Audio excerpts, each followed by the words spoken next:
अब आखिरी हज करने जा रहे हैं नबी अलैहि सलाम। कौन सा हज करना है जी? आखिरी हज करने। भाई फ्राई मुर्गा खा के आए हैं आप लोग? नहीं, आवाज क्यों नहीं आती है आपकी? कौन सा हज करने के लिए जा रहे हैं?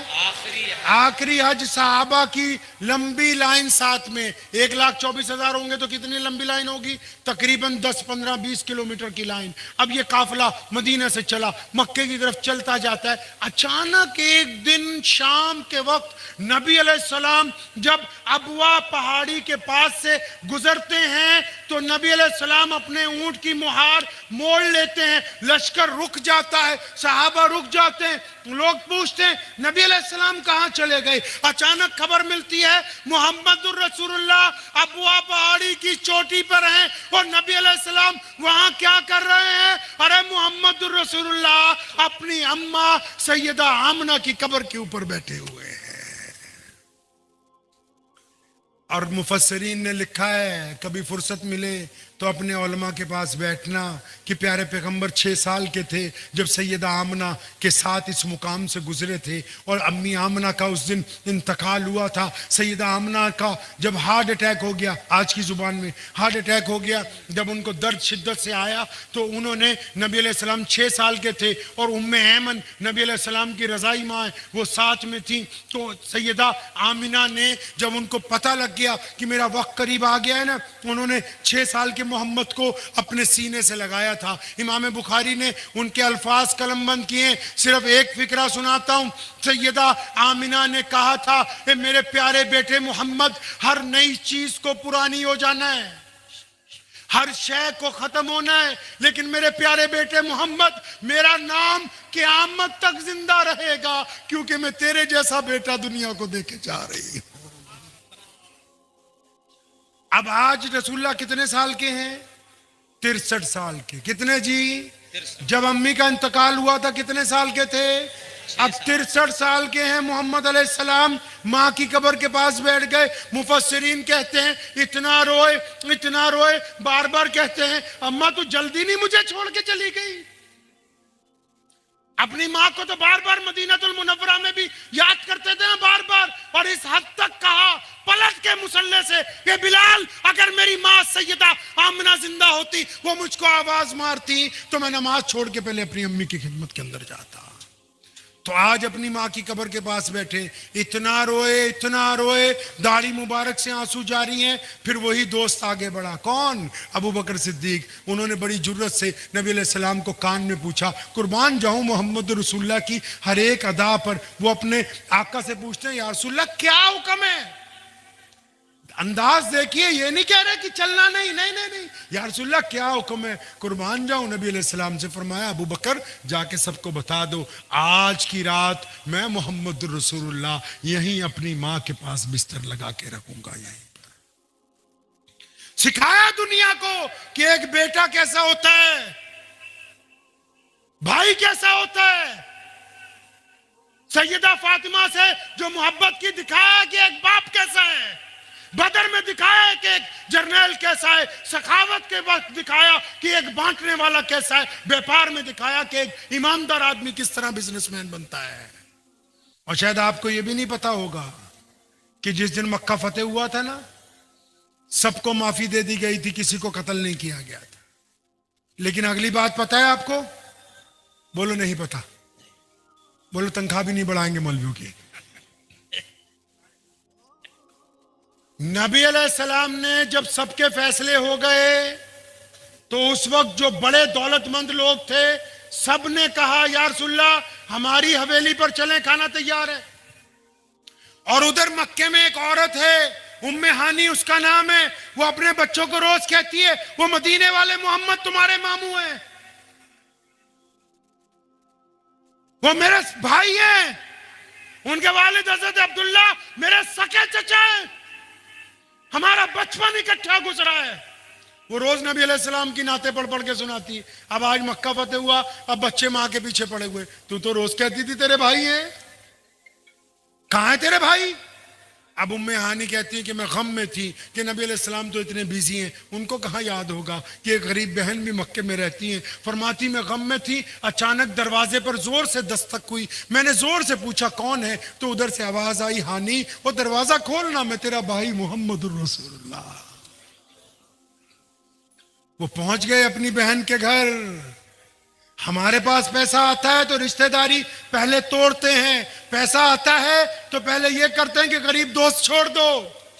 हमारे पास ओहदा आता है तो पहले अपनों को छोड़ते हैं। और हमारे यहाँ तो मुफ्ती साहब पंजाबी में कहावत है कि जब कोई बंदा हज करके आता है ना, वो कहता बाकी पिंड तक काफरी है, मैं कल ही मुसलमान है।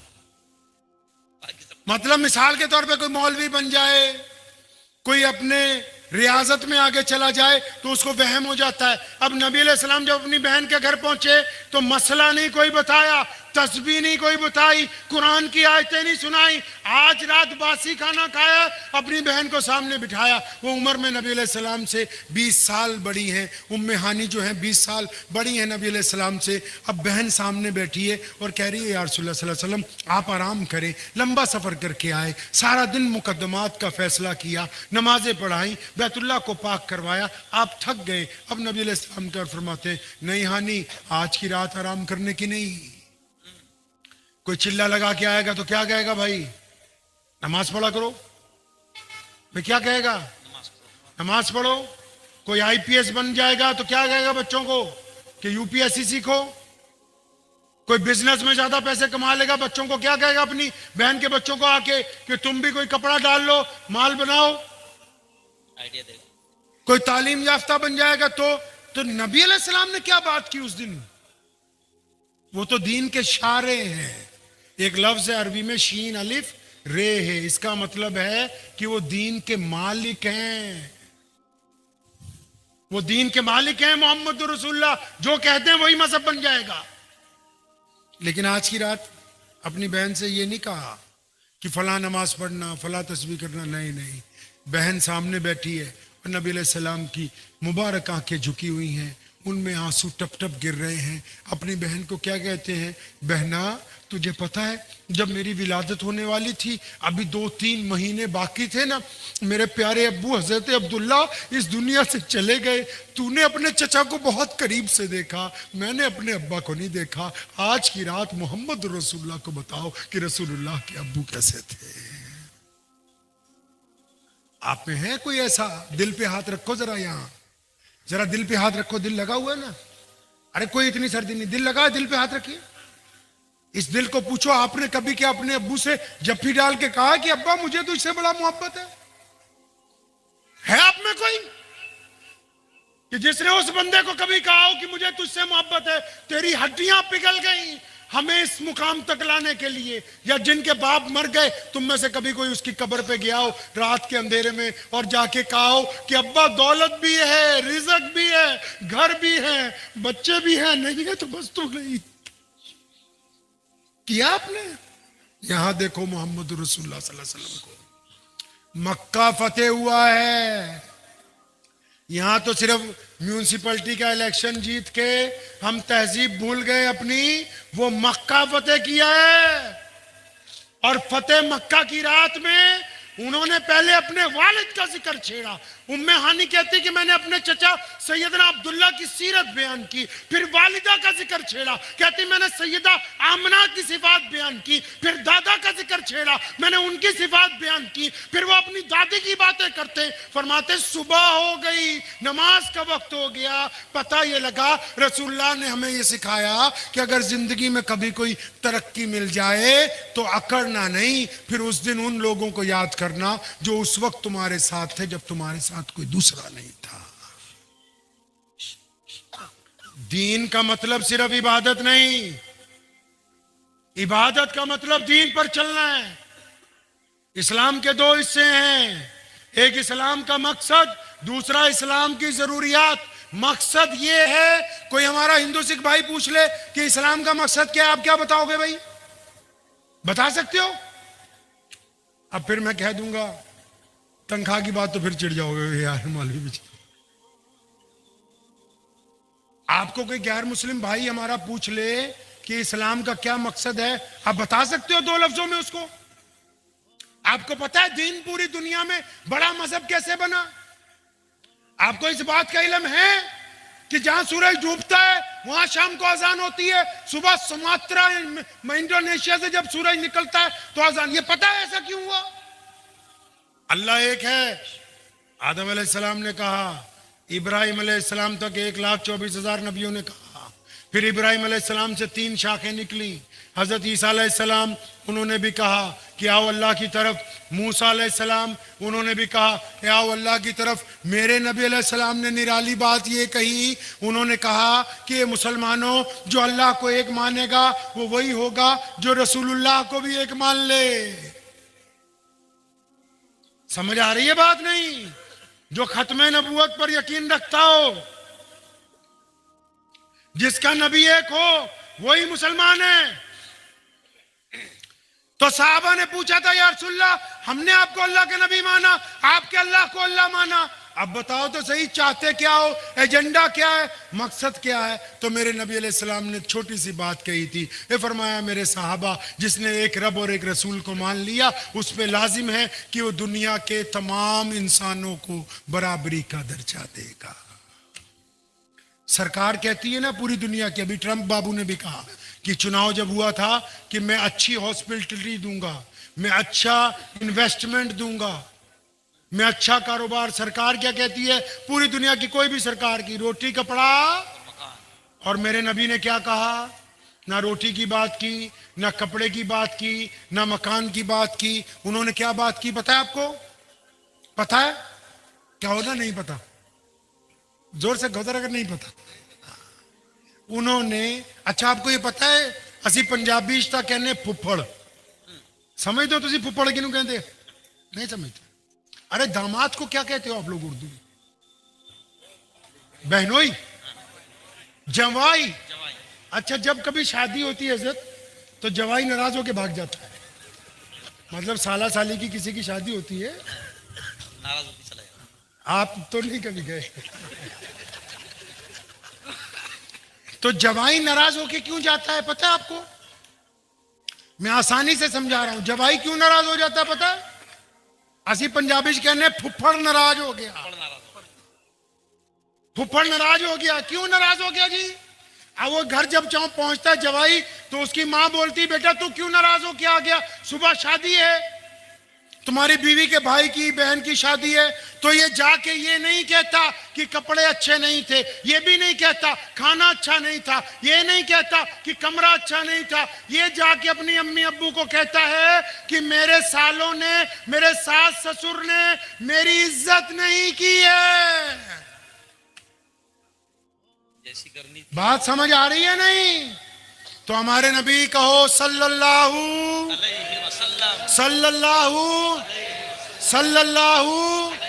उन्होंने यहां से नब्ज पकड़ ली इंसानों की कि रोटी कपड़ा मकान नहीं। रोटी एक वक्त ना मिले गुजारा हो जाता है, कपड़े फटे हुए हों गुजारा हो जाता है, मकान नहीं हो तो पुल के नीचे सो के गुजारा हो सकता है। लेकिन मेरे प्यारे महबूब ने कहा सल्लल्लाहु अलैहि वसल्लम ने कि अगर तुम किसी को इज्जत नहीं दे सकते तो फिर तुम उसको कुछ भी नहीं दे सकते हो। ये नहीं कहा कि मुसलमानों को सिर्फ इज्जत बांटनी, नहीं नहीं नहीं। जिसके पैसे दिलवाए वो मुसलमान नहीं था, जिसकी वजह से चक्की चलाई वो मुसलमान नहीं था, जिस बुढ़िया की गठरी उठाई वो मुसलमान। ये नहीं कहा कि मुसलमानों की बात। फरमाया अगर तुम इंसानों को इज्जत नहीं दे सकते, कोई नौकर है तो क्या हुआ, कोई रिक्शा चलाता है तो क्या हुआ, कोई गरीब है तो क्या हुआ, कोई माता है तो क्या हुआ। अगर आप उसको इज्जत नहीं दे सकते तो चांदी की सोने की थाली में रख के भी खिलाएंगे तो वो खुश नहीं होगा। क्योंकि सड़क पर सोया हुआ एक गरीब भी ये चाहता है कि कोई आके उसको लात मार के गाली मत दे, क्योंकि उसको अगर कोई चीज पसंद है तो अपनी इज्जत नफ्स पसंद है। तो ये पूरा दीन नबी अलैहिस्सलाम ने जब बनाया तो पूरी दुनिया में चर्चा हो गया था कि मक्के में एक ऐसे नबी आए जो कहते हैं कि गोरे काले एक बराबर हैं। मक्के में एक ऐसे नबी आए जो कहते हैं अमीर गरीब एक बराबर हैं। आप कभी मस्जिद के अंदर गए हो? अरे भाई मस्जिद में जाते हो? ध्यान से नहीं देखते। जब हम मस्जिद में जाते हैं इमाम आगे खड़ा होता है, वो नियत बांधता है अल्लाहू अकबर और अगर 5 मिनट गुजर जाएं, मस्जिद को बनाने वाला ट्रस्टी बाद में आए तो कहां नियत बांधेगा जी? अरे बोलो, कहां जगह दोगे? पीछे अगर कोई मुफ्ती आ जाए कहां जगह मिलेगी? उससे भी पीछे अगर कोई मुसलमान अफसर उस दौर में वहां तैनात हो, वो जुमा पढ़ने आ जाए तो कहां नमाज पढ़े जी?